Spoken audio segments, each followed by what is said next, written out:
reads as follows. So a lot of attacks are possible due to the extreme negligence of various tech vendors. Would something like the successful ISO 2701 be helpful for these cases? So because I'm not expecting everybody in the audience to necessarily be familiar with the specific standard, we can generalize it a little bit more and say that, we've talked at the beginning about the proliferation of connected devices. I mentioned the Internet of Forgotten Things. That are all of the things that are connected that people forget about, and there are many, and increasingly so. But I think that when it comes to tech vendors and industry players, people, the general mindset is to associate industry with the big tech companies. I don't think necessarily that the big tech companies are the ones that need to be convinced that cybersecurity is important. It's probably, as there is a push towards making everything more connected, from the toaster to the fridge to the car to pretty much everything, it's probably those vendors that have been traditionally operating in a non-connected world that are now offering products that are connected.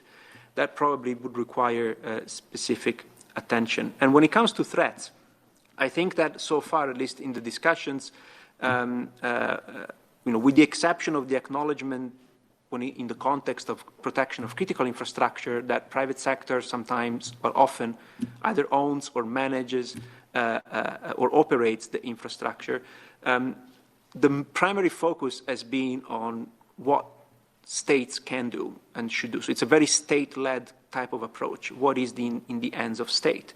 But this question allows me to ask to all of you as a panelist, when it comes to the prevention of threats, so risk prevention rather than response, how important would it be for states to look at something like industry standards that have been developed, or agreed by industry, or other types of measures that have been agreed outside of the kind of the strict circle of states? How important would this be to somehow prevent threats from actually materializing in the first place? So almost like the reinforcing the security by design, which was a very fashionable term until a few years ago, and then somehow was replaced by other things. But in general, what is your approach on the importance of leveraging for states to leverage non-state-led initiatives like the establishment of industry standards? Clara, you want to go first, and then maybe Anastasia? Sure. I mean, I leave the technical standards to Anastasia because although I did spend quite a lot of time in the industry, I think she has the most up-to-date sort of thinking. I mean, one thing I'll say, look, there's really interesting government initiatives across the world that they are trying to do that. So it's not that whether we should do it. I think that's been established that we should do it, and that the government has a role to impose and enforce and encourage those standards, incentivize, collaborate, and help the industry to do that. But I think I'll say when we talk about those standards, we talk mostly about safety and security. But I also would like for the governments to think about how we can think about the human rights, privacy, and these other issues. We have the UN guidelines on human rights in businesses. I'm sorry, I don't know the exact word. Right now it's just guidelines. Why don't governments really think about how these can be part of, sort of mandatory things to do business in one country's territory? So I think going beyond standards are an established good practice.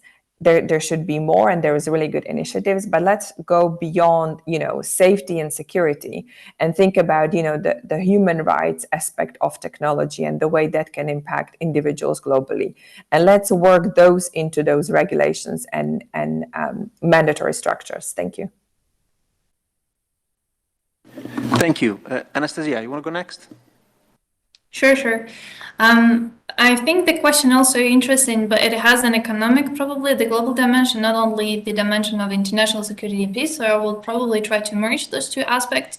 Well, certainly states can do a lot in securing the modern products that we use. And we actually have already the elaboration coming from the recent GG report, where states have agreed on what particular steps states can do to ensure the integrity of supply chains or responsible reporting vulnerabilities. The question is, do we sufficiently know how those normal operation points are implemented currently? And I think we would benefit all knowing what are the approaches different states and different regions are actually taken right now.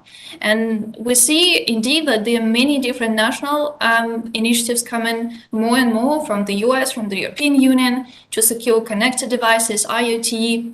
We see that some of them are really harmonized, some of them less harmonized, and we specifically discuss this within Geneva Dialogue. This is the process led by the Swiss government and the DIPLO Foundation to understand how all of these emerging regulatory national approaches will be actually coexist with each other. Because again, I'd just like to highlight it is a challenge that would actually might create a threat as well.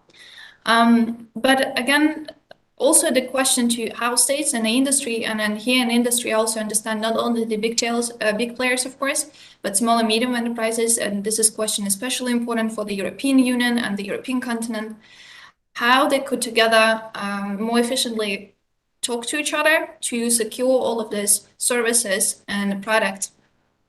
Well, there's a lot of ideas currently being discussed. There are already some good practices taken from the more global processes, Paris Call.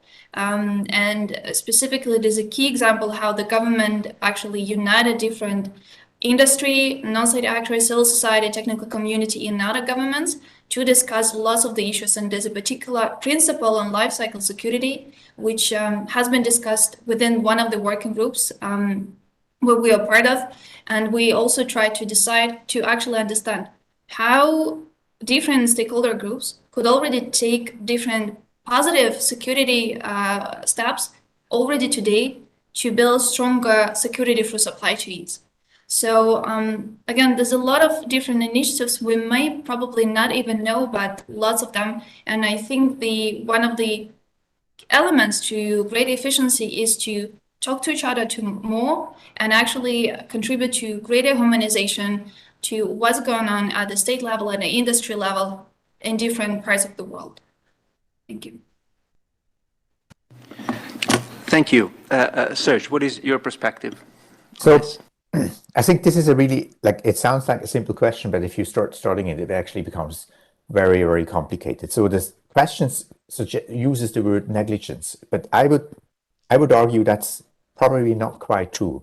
A lot of organizations, a lot of small and medium enterprises, they're not negligent. It's just too difficult of a job for them to do.